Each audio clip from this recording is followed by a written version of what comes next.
This is Success in Excess,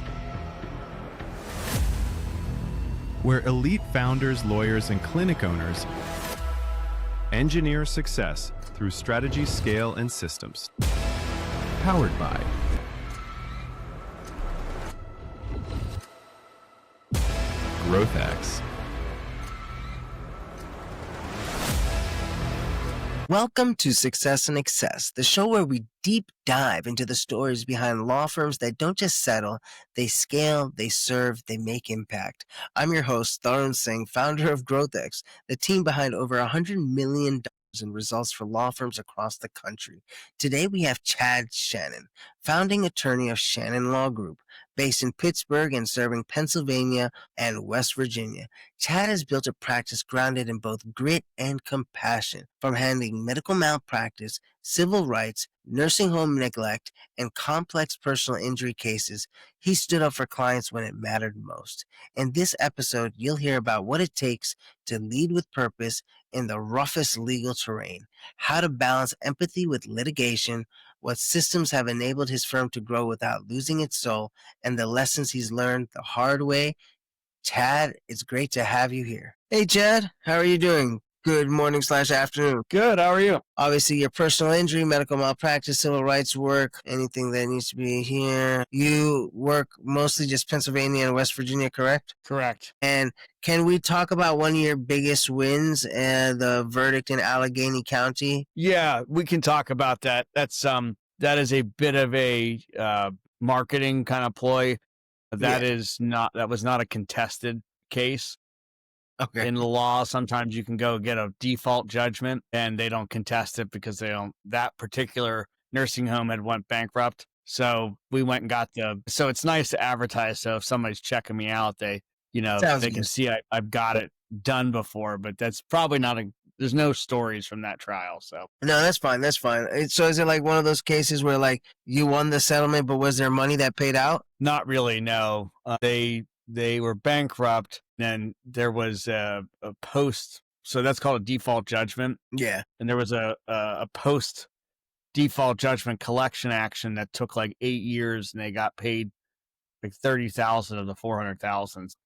It's not really a great story, but technically it's accurate. Sounds good on paper. Exactly. No, I have a client, Roy Wheely. He's based in the Carolinas, so he had one of the largest judgments in like Carolina history. It was like 700 something million. But reality is they're probably never even going to see like 1% of that because there's no money to be had. Sounds good on paper though. Looks great on paper. Yeah. Okay. So yeah, just generally, so the first part, and this part's going to be edited out. So we're just going to go over, how you got started, how the firm got started, and really, talk about, what's the firm doing now? Yeah, absolutely. Awesome. Do you have a hard stop at any time? 12:45 is probably my hard stop. Okay, guys. Today we have Chad Shannon, founding attorney of Shannon Law Group, based in Pittsburgh and serving Pennsylvania and West Virginia. Chad has built a practice grounded in both grit and compassion, from handling medical malpractice, civil rights, nursing home neglect, and complex personal injury cases. He stood up for clients when it mattered most. In this episode, you'll hear about what it takes to lead with purpose in the roughest legal terrain, how to balance empathy with litigation, what systems have enabled his firm to grow without losing its soul, and the lessons he's learned the hard way. Chad, it's great to have you here. Thank you for coming on the show. And it's just an honor to have such a great personal injury attorney like yourself, to spread your knowledge and let us know what it really takes to grow a firm like yours. So tell us, how did everything get started? Well, Taryn, first of all, I appreciate you having me on the show. It's an honor to be a part of your podcast. And with that kind of introduction, I don't know, maybe I'll talk to you about hiring you as my marketing manager. But yeah, so at the end of the day, Taryn, when you're doing what we do, which is personal injury, the work isn't easy. I mean, you're taking on people's in their time of heartache and disappointment, despair. And so when you're representing people that are injured, you have to want to do it in a way that makes sense for you as the attorney, because you're building these relationships with these injured people. And I worked at a couple bigger firms, nice people that own the firms. I liked them. They were decent enough to me. but I wasn't able to serve the people I wanted to and the way I wanted to. I was just given the clients and told to build up their cases the way that the owner wanted, and it just didn't seem right. It didn't sit well with me. The way that most firms that have a lot more attorneys and that have a lot more people and cases, they can't pay attention to the individual clients enough. It's hard. I mean, how do you do that when you have such a rigorous caseload? I mean, I think, at that point, people become more of just a number than an actual person. And you're right, dealing in personal injury, it's highly sensitive. It's emotional. I mean, you're dealing with people's generally the worst time in their life. Either they've lost a loved one, somebody's been injured, or, in many situations, their life will change forever. And you're the person trying to pick up the pieces. I mean, is there something personal or, what are some of the professional motivators that's convinced you that, this was your mission, personal injury, medical malpractice, civil rights work? Like, what is that driving factor? I don't remember the quote where it comes from, but there's something out there that society needs someone to represent those who are in the most in their time of most need. That people compared to corporations, people compared to powerful doctors, people compared to manufacturers that make billions of dollars, they need someone to represent them. So it was a natural fit for me to want to represent people over working for corporations, because I do believe that even the least of us need to be represented. I had a case a few years back where a person was living in a mental retardation home, and they were, a problem in terms of behavior. And the facility knew that, and they allowed her to, get some leeway. But when she was unruly, they would usually use a drug to sedate her. And on this particular instance, they used too much, and she passed away.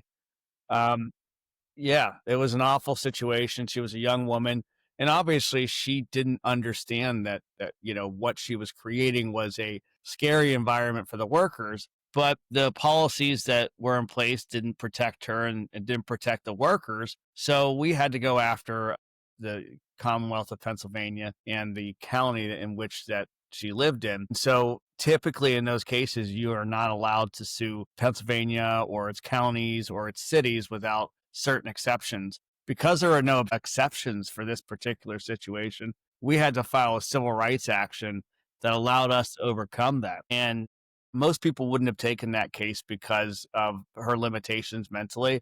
But I wanted to take that case, and I convinced my boss to allow us to take that case. And that's just the standard kind of thing. The way I think is, somebody has to take care of people who can't take care of themselves. And I find a lot of my personal injury clients are similar.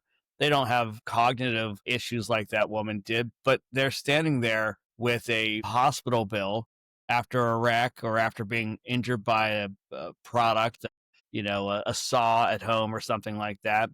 And they don't know what to do. So they don't know how to start.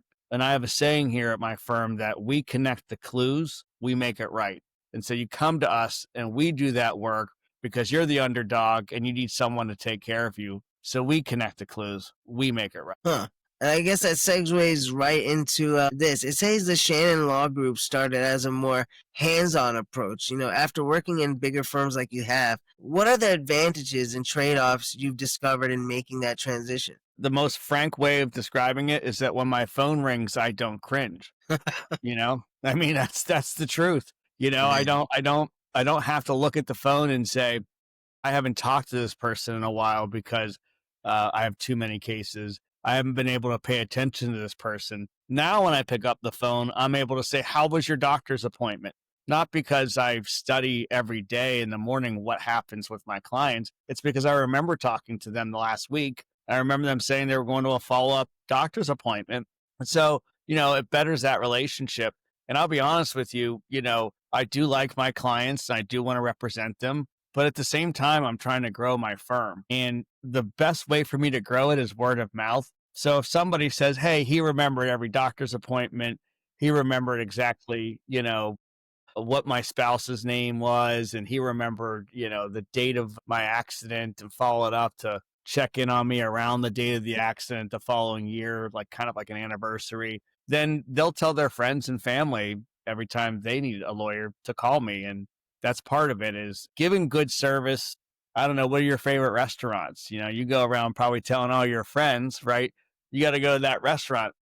The food might be good, but it's the experience, right? And if you have a great experience, you want to go back, and that's what I'm trying to create. Amazing, amazing.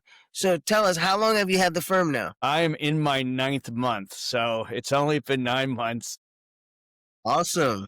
Yeah, it's been a wild ride. I mean, I was 50 years old when I went out on my own, which is a bit old to start your own business, but it's been exciting. Every month has presented new challenges, new excitements, new victories. And, the future is bright. I hope to be able to hire more people to work at my firm in the near future, because I think that we're growing and going to need to serve our clients the way I want to. Well, like I said, Chad, you're in month 9. Wow, that is amazing. Congratulations. I mean, you're right about at that 1 year mark. And I will say this, I think I told you this when we first talked. Most attorneys don't make it to year 1, and most attorneys are not in the disposition as you right now, where they're like, hey, it's growing, it's going good. I can't wait to grow further. A lot of them don't have that. And I hate to talk down about other people, but a lot of them just don't have that true grit. And that's one, why you're on the episode today, because you are a top performer. And being 50 and starting your own firm, I mean, it's never too late. And statistically, it says most millionaires and billionaires are made after the age of 50. All those people that you see that are super wealthy and successful, they didn't really make it in the 30s. I mean, you might see it on like Instagram and TikTok. Reality is this: most people really do hit it big in their mid to early 50s, late 50s. So you're right on track to hitting that big O. And, it's amazing, seeing you grow. And the most important part, I think, is you're still so compassionate about what you do. You're not jaded over the years. You still have that fresh zeal where you want to help your clients. You care about who they are. You care about what you're doing. It's not just for a check. And that is what is not just refreshing, but it's inspiring, because I can tell you, I've been doing this for 15 years. We've generated over 120 million for our clients combined in the legal field. We brought in a personal injury case that settled for 13.4 million. But I can't tell you, I've met an attorney who's a personal injury attorney that's your age that still really, really cares about what they're doing. Most of them are more, I hate to say it like this, but they're focused on the check and the bigger grind, and I guess that's fine, but it makes you wonder about how people are when you're dealing with the hardest time in your life. Maybe you lost a loved one, maybe you lost a leg, maybe you're disabled for life because of some situation. Being an attorney is not just being a legal professional. When they say it's a counsel, you are their counselor. You're there to help them through their hardest times, and it's just inspiring what you're doing right now. No, I appreciate the great insight there, Taryn. I mean, really, you really have a sense of how this works. I mean, there's a ethical rule that is in most states. I believe every state has a similar rule, which says that, when presented with the situation, you have to be beyond a counselor at law. So if you think that your client needs counseling, and I'm going to tell you that not all my clients go get counseling, but almost every single one of them is undergoing a present trauma that is from their accident, and as trauma works, might be reigniting an old trauma. So, people have very serious psychological ongoing issues. Doesn't make them a bad person or a weird person. It just makes them human, that their lives are in upheaval and they're looking for direction. You know, Of Another course. thing we like to say here is that, we listen with care and we guide with clarity. So when we listen to what's happening, when we understand that when they talk to us about how their marriage isn't the same since their accident, they're not just telling us something that we're going to turn around and say to the other side, hey, look, this is a real damage in this person's life.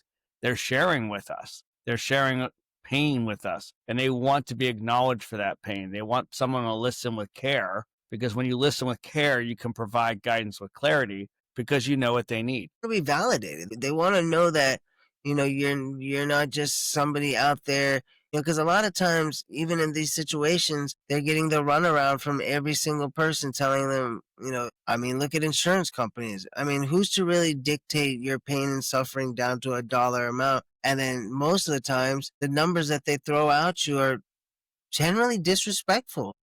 Who's to say that, my debilitating, life changing accident is worth a couple $1,000s, you know?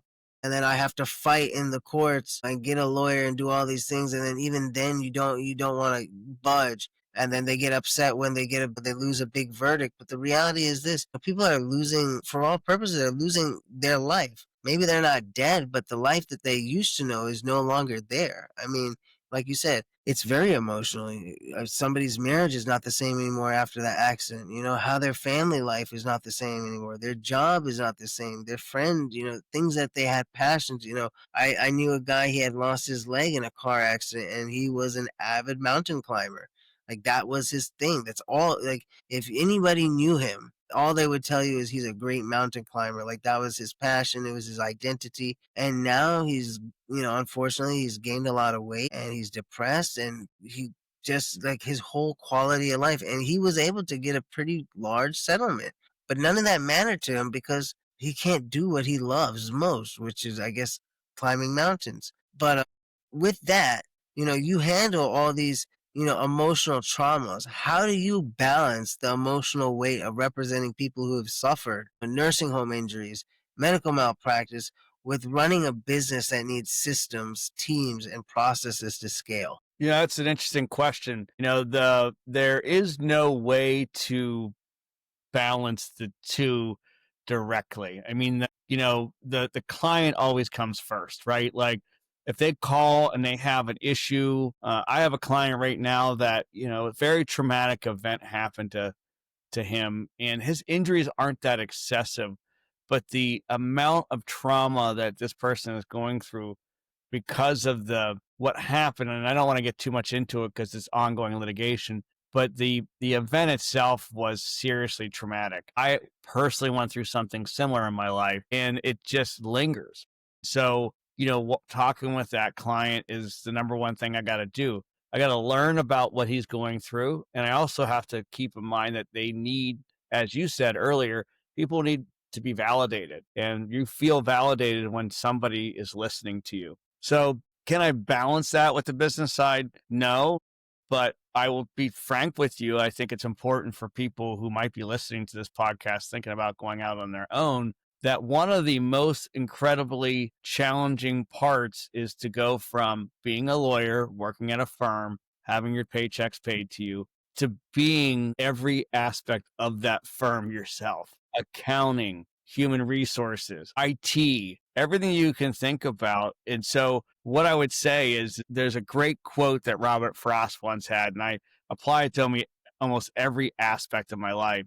And the quote's something like, the best way out is through. The best way out is through, which typically refers to, yes, life gives you difficult situations, but there's no other way to get through that situation than straight through that situation. As if you were in a boat in a storm, you still have to get through the storm to get to port. That might be true, but if the best way out is through, the way through doesn't have to be miserable. It doesn't have to be, so I would say to those out there who are thinking about starting their own firms to try to follow my lead, which is ask for help.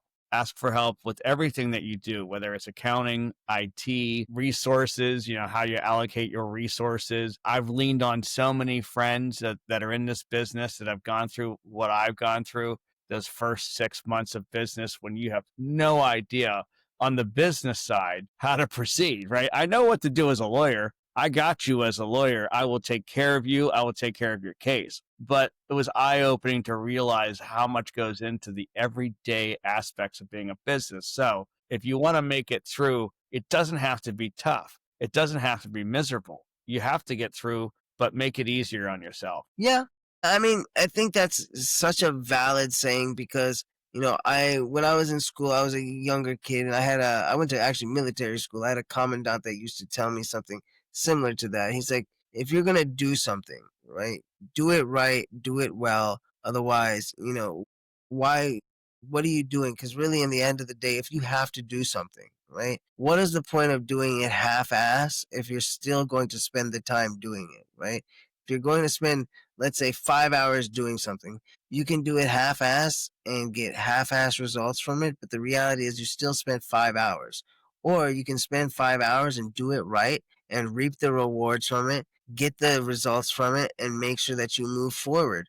And I think a lot of times people just get lost in that whole cycle of what they want to do versus what they need to do. And when you're running your own firm like you are, like you said, you're wearing every single hat. And not just that, every single hat falls. The buck stops at you. If you don't get the IT right, there's nobody else to pick it up for you. If you don't get the accounting right, every mistake you make, it's on you. But then at the same time, every success you make is also on you. But being able to balance that, and I think, starting your own firm is one of the scariest experiences, and that's starting any business because the uncertainty, especially someone like yourself that came from a bigger firm, the financial security, having a good paycheck and yes, you can soar very high with your own firm, but taking that leap of faith in yourself, taking that risk, and really betting on yourself is very scary, but it also shows a lot about your character as a man, your integrity, your ability to persevere and push forward and not give up, which is something that not a lot of people have. Not a lot of people are willing to have they love the idea of being extremely wealthy. They love the idea of being extremely successful, but they don't like the idea of putting in the work for it. And I think that's where that disconnection comes, and we see a lot of people fail in the process. And I mean, obviously, you've been doing this 9 months now. You've been doing a hell of a job. I mean, I can't even imagine 9 years from now where you're going to be. I hope the at this point we can reconnect in 9 years and I can tell you about 10 different multi-million dollar settlements I was part of, and not because I care about the money that much, but because that will mean I put the time in and made people's lives better. I might not make them get back to exactly where they were because if you lose a leg, like you said, or you lose a loved one, that's always going to be missing. But I really believe in what you're saying, that, I need to sit down and give it everything I have, to your commandant's point, for that person, because I'm going to expect that from them as a client. I don't want them to give up. I don't want them to, my two best clients, the two clients I've got my best results for in my life, well, 2 out of 3, both of them lost a limb, but both of them were amazing people with respect to that loss. They did keep their chins up. They did keep their eyes forward. And that was inspiring to me. I mean, I'm lucky, knock on wood, I still have all my limbs, and I can't imagine what they were going through. But their positive attitude is exactly what they needed to get forward. And because they were committed to that, I had to be committed to that. I couldn't give them anything less than, going through every single document 4 or 5 times and figuring out every angle about everything that was happening in those cases. And it was a lot of work. The one case I literally worked on for every day for 2 years. I mean, there was something I did in that case every day for 2 years, and it resolved. And my client was so happy. And again, it really wasn't about the money for him. It was about being able to protect and provide for his 16-year-old child that he had at the time. He was worried. What am I going to do to protect and provide for this child? Exactly. And so that was the ultimate goal, the ultimate pleasure in what we do, is when someone tells you that you've changed their lives. Let me say that again. The ultimate pleasure is when they tell you, "Hey, you changed my life." And I've had that happen a few times. And I got to say, above beyond any accolades, paychecks or whatever, Nothing feels better. I tell those stories all the time. I don't tell people how much money I made in that case. I tell people that I got them a result and they thanked me for changing their life. That's what matters. I mean, really, that's what you're doing. I mean, and the financial aspect is, you're right. You can never fill that hole, that void. I mean, yes, in our day and age, the only unit of measure that we can do to hopefully appease or ease the pain is financially, here's some money to it.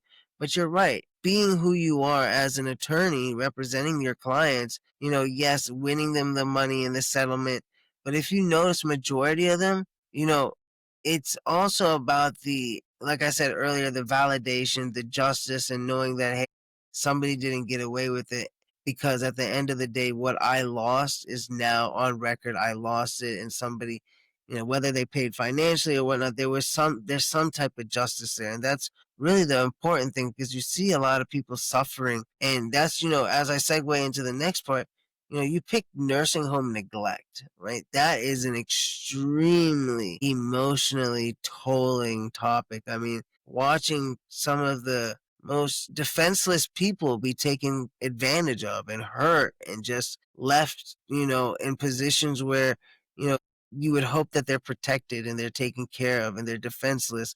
But why did you pick that field? It's one of these stories that I wish had some sort of inspirational, like I could tell maybe a parent or something that got hurt and I decided I was going to do that for the rest of my life. But really that was a reflection of the times in which I worked in the city I worked. So in Pittsburgh in the early 2000s, well, let me back up. Pittsburgh is one of the oldest counties in the United States. So there's a county in Florida that's older, but for the last 2 or 3 decades, the second oldest county has been right here in Pittsburgh, PA. So there's a gigantic need for facilities, nursing home facilities, assisted living facilities, these types of places that take care of older adults or promise to take care of older adults. Yeah. And we expect them to take care of older adults. And expectations are promises. And when our promises are broken, that's when people like myself come into the picture. But so at the time, we were seeing a development of more and more cases. And so the firm I worked at, the guy I worked with was a really smart, introspective guy who understood what the future looked like in that field. And he asked me to join him to develop the practice. I'm proud to say that I helped develop this practice that is probably the biggest practice in Pittsburgh now in terms of handling nursing home neglect cases. So again, I loved working in that environment, but you hit it right on the head. It has a gigantic toll on your soul when all you do is represent people all day long in those terrible situations where you can't believe the things that happen to the elderly.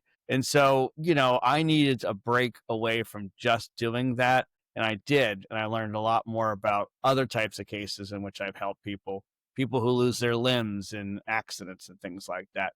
But what stepping away from that work gave me was a perspective of what they go through and an understanding of what they go through. And in the meantime, here's where the inspiring story comes in. I didn't start off that field with the inspiration, but somewhere along the way, about 6-7 years in, my mother had 2 strokes. And it was, thank you, I appreciate that.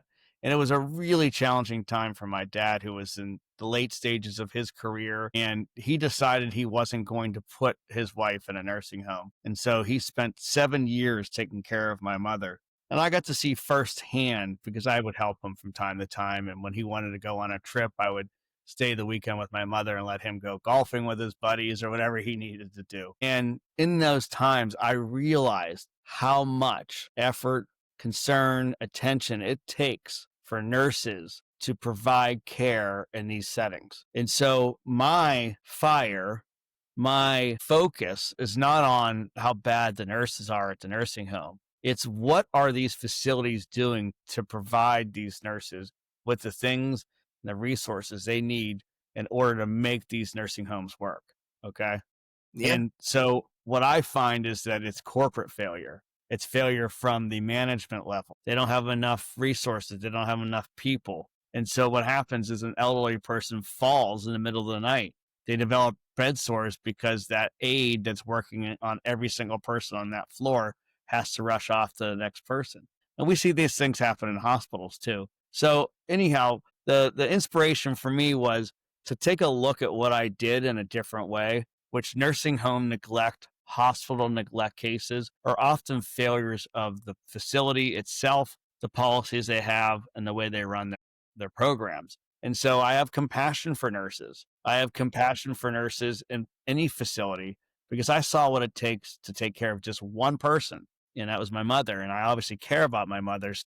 Anyhow, that was kind of my way around this. And, I get calls all the time from people who, don't necessarily want to refer me a case, but they want to know how to do it right, or, the right approach, the right way to attack a case. And so I love it. I love being a part of that community where I'm considered a knowledgeable, reliable person on the subject. Huh. So do you guys use medical experts when it comes to nursing home neglect? We do. In Pennsylvania and West Virginia, I practice both. You have to provide what's called a certificate of merit. All right. It's a really fancy word for a phrase for asking a physician or a nurse in the field that you have a case about. So if you have a nursing home case, you need a nurse to sign off that you have a case. If you have a case against a cardiologist, you have to have a cardiologist sign off. If you have a case against an ICU nurse or an ICU doctor, which I once had, you have to have an ICU doctor sign off. So in Pennsylvania and West Virginia, you have to work with experts. And it's actually kind of fun. You learn about something new every time you get a new case. And so with that, you've been growing your firm, right? And just so we can highlight as we pull into the nursing home neglect, isn't it true that you had one of the largest, I think, if not the largest verdict in Allegheny County history with a nursing home neglect case? Yeah. The Allegheny County is where the city of Pittsburgh sits. And like I said, we're a very old county, so we've had a very serious share of our nursing home verdicts.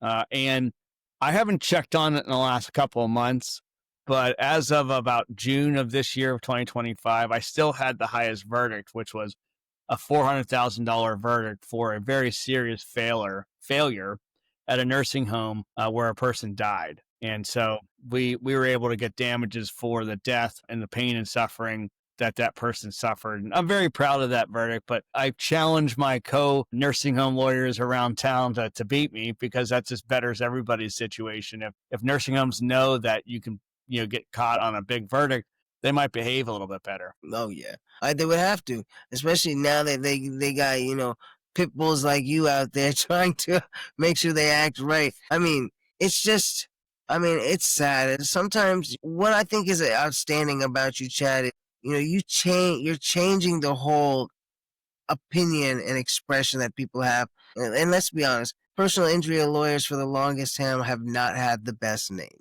Ambulance chaser, people think that they're unethical, but people don't realize what they actually do, how they're helping people, how they're dealing, just because, okay, yes, somebody's dealing with pain in an accident, but the person who's with you day in and day out, evaluating case files, going through it, taking depositions, that's an emotional toll in itself. And these attorneys like yourself, they're helping build back what's been destroyed. It's simple as that. And there's not a lot of other professions that do that. And, people, oh, well, they take a contingency. Yeah. At the end of the day, they take some money after they've won you some money. Name somebody else that's going to work for you for free with the hope that you get something out of it. And if they don't, they don't. Like, that's probably the most onerous job type. I mean, think about it. Doctors don't even do that. Doctors aren't going to be like, hey, if I cure your cancer, you can pay me. If you don't pay me. Yeah, that's never happened. They're going to be like, you're going to die and still pay me. But, That's right. That's right. It's simple. What I like to tell people is when a lot of the big case everyone loves to talk about is the coffee case in New Mexico from about 30 years ago. And thankfully, somebody did a documentary called Hot Coffee, and it really explains, and I won't get into it here. I don't need people to hear the specifics, because it's sensitive to some people in terms of hearing certain words, when they're listening to a podcast. But this was a 60 some odd year old woman who had her lady parts, burnt with melting. Her pants were made out of like a plastic. Yep. And the plastic of the pants melted upon her lady parts. Yep. Okay. And she had to have multiple procedures. Reconstructive surgery. And so people go, oh, I didn't realize that. I didn't realize it was so extensive. And so there is a, kind of a campaign of misinformation that's been going on for 50 years with the nursing or insurance industry. But I always just ask people, hey, I have a client that lost his leg. And I turn to them and I say, how much for your leg? And they say, what? I said, well, I want to buy your leg, but what's that going to cost me? How much would how much would I have to give you for your leg? And they always look at me like, I don't know, nothing. You can't have my leg. I don't want to sell my leg. Yeah. And I said, well, you have to understand that's what I do. When someone takes a person's leg and they didn't want them to take their leg, all they're asking for is to be compensated for losing that leg. That's it. And it usually gets people thinking differently that, hey, look, we're all made to be whole, and we're not. When we're made unwhole, all I'm trying to do is make you whole again. That's it. That's it. That's it. And the difference is, at least they're willing to sell it. This guy, it was taken from them. Nobody asked him. It was taken from them. It's sad. So a couple of things that, as we start to wrap this up, we got a few more minutes left. So what's the future for the firm, right? Tell me how you guys are building systems. How are you getting your clients now? What has worked for you? I mean, you're in the first 9 months, so it's the most exciting phase of growing a law firm because you're learning a lot of things. And you're in the age of AI right now where, back in the day, it was different growing a law firm. You would hang out at the courthouse, build a network, and kind of, schmooze, and you guys shake hands and you grow that way. And nowadays, it's a totally different game to be played. And, how are you guys currently doing it? Well, what we have to do to make it work is we have to continue to network, like you talked about at the courthouse. It's just a different kind of networking. In part, I'm relying on my good reputation in the community to reach out to old firms and older firms and just work with them on cases that maybe they don't handle. A couple firms send me all their nursing home matters because they don't handle them. There are a couple firms that don't handle security failure cases. I'm very good at figuring out what happened, connecting the clues on a security failure case. And so I get a firm that sends me those. Other firms work with you because they have too many cases and they send you cases. So it's just about building your network. And the only way I'm going to get better and we're going to keep growing is when I succeed in making those referral partners happy. And so again, back to hard work. So what's the future? The future is hard work, shaking hands, and building our reputation. Hard work, shaking hands, and building a reputation. You couldn't have said it better. Wow. So where do you see yourself in the next, I guess, let's say 5 years? I would like to have a situation where, I'm 50. I would like to be working on having the future of my firm in younger people's hands in 5 years. If I could get to the point where I'm starting that process, it'll take a long time to make sure that the firm is built properly and that these young people understand what it takes. But I would like to, in 5 years, really be building towards that next phase. Nice, nice. So expansion, letting the next generation take the lead. These are all beautiful things. I mean, Chad, you're off to an amazing start. I want to say congratulations. You're about to hit your 1 year. It's an amazing feeling, and you're probably going to have 10, 20, 30 more ahead of you. Successful ones at that. You're in Pittsburgh, you're in Pennsylvania. And, what you're doing is also, like I said, it's onerous. Nursing home neglect, medical malpractice. These are things that are serious, very serious, because most of the time, if they're going to court, if there is a suit, the matter is not just fender bender, you broke my car, I got whiplash. It's usually something very traumatic, if not, loss of life or disability or just, overall just shock to the whole life system. And medical malpractice, I know a guy that was going in for a simple procedure and ended up dying. He was getting a knee replacement. Doctor left gauze in his knee. He ended up getting sepsis, died 2 weeks later. And it was supposed to be like a orthoscopic surgery, and healthy young guy. And, and simple as that. And his family's going to court, but they lost their son who had a wife, who had kids, who was a brother, a father, a husband. It's crazy. But as we begin to wrap this up, one thing I will say to you, Chad, stay steady on your goal, stay steady on the path. Your firm is growing exponentially. You guys are doing not only great work in the community, you're supporting people and helping people get the justice they deserve, in their hardest times, right? You're there to support them. You're there to protect them. when there's nobody else. And like you said in the beginning, somebody has to be there to protect the little guy, the guy that can't protect themselves because either they're incapable, they're not strong enough, they're beaten down by whatever it is, and you're there to protect them. And you're a necessity in this world to make sure that, I hate to say it like that, evil doesn't take over, right? As simple as that. That's right. It's amazing having you today here, and I think the conversation, as most of the time it goes off like on success and growth, but I think our conversation today just had so much more depth because just you as a character, as a person, you bring so much more to the playing field that it's been an honor. It was a great conversation, and I honestly think this was one of our best episodes, and I look forward to speaking to you in the future about it. But if somebody is dealing with a case, nursing home neglect, medical malpractice, personal injury, civil rights, how can they get in touch with you? So I'm in Pittsburgh, Pennsylvania, but my office is in a town called Carnegie. So if you are in the area and you're listening to this podcast, I have an office right there in Carnegie. But give me a call at 412-204-7103 so we can schedule an appointment. And then I have an email, which is chad@THE, and that's short for the Shannon Law Group, LLC. And then I have a website, which is the same handle. It's THESLGLLC.com if you want to learn a little bit more about me. Awesome. Guys, and if you didn't get that, it's going to be in the description below. The links are below, as well as if you need to get in touch with him. Chad is the guy that's going to fight for you. He's going to be in your corner. He's going to support you, and he's going to make sure the job gets done right. And that's the type of counsel that you need at the end of the day. Not the guy with the flashy suit in the G-Wagon that's going to think of you as just a case file. You need the attorney that's been there, that understands the system, and most importantly, has a heart to go with it. And that's what Chad brings to the table. Guys, if you're looking to scale your firm, if you're looking to grow, you guys know GrowthX is the #1 law firm marketing agency in the United States. We've helped over 50 firms hit over 7 figures for the first time. We've helped them achieve over 8 figures.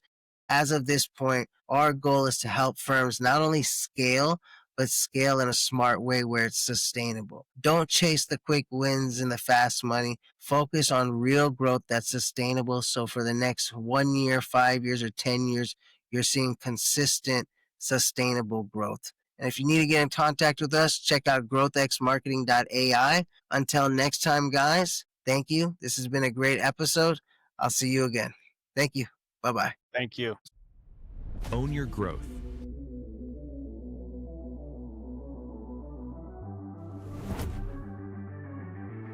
Scale with systems powered by GrowthX.